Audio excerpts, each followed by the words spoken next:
Hello and welcome to the first ever artist podcast. I am joined with the man, the myth, the legend, the comic genius. Scylla, say hello. The rails. No, no. Alright, cool. Alright. Uh-huh. He's a master craftsman of funny pictures on the internet. Oh, man. He has been born from the stars. He is a Class A marksman. Uh-huh. And he has the ability to remove his own head. He has cured cancer, and he has started many different projects, including The Cock Genius, which is on Pornhub right now. I also created the hit duo band, Satan for the Weekend. I have a Emmy Award-nominated comic series called In Context, which you can see already two award-winning essays, Pulitzer Prize-winning essays have been written on two of my strips, 17 being one of them. And I'm also a pinup artist from World War II. That's great. Riveting.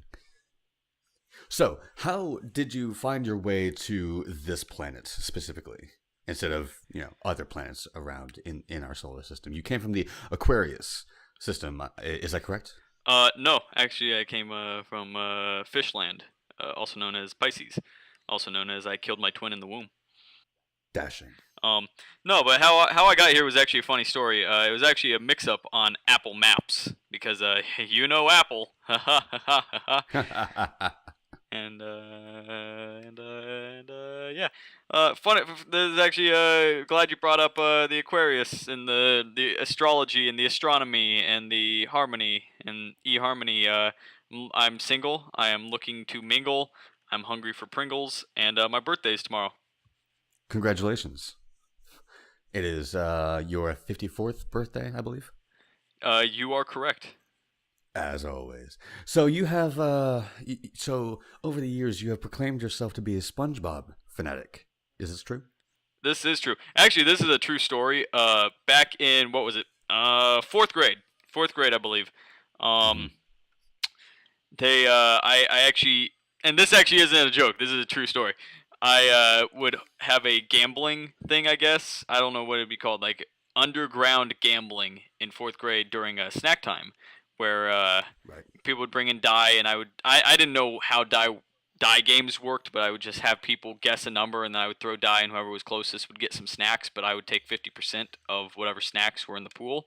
And one of the variations of that game I did was SpongeBob Trivia, where I went and I binged a bunch of SpongeBob episodes, and then I came to class the next day, and I had people answer trivia questions about SpongeBob, and I didn't give anyone any prizes. I actually kept all the prizes for myself.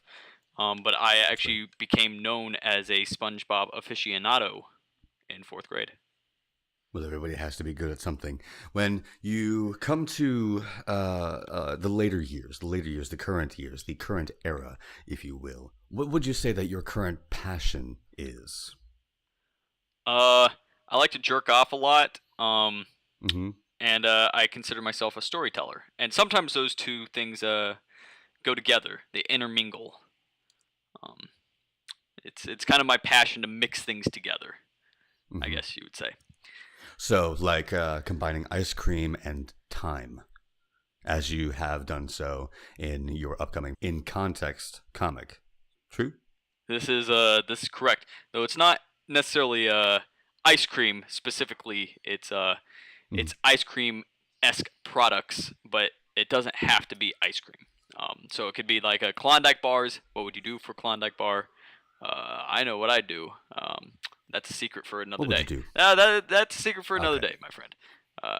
Okay. And time is actually relative. That is something that my good friend Alfred Einstein would he would say that. He was like, E squared, it's equal to, and right. I take that to heart. He's my favorite author. Cool. Speaking of time, we are running out of it quickly in our personal lives, in our daily lives, and in this session of inside of the two ferns. Um, Mm-hmm.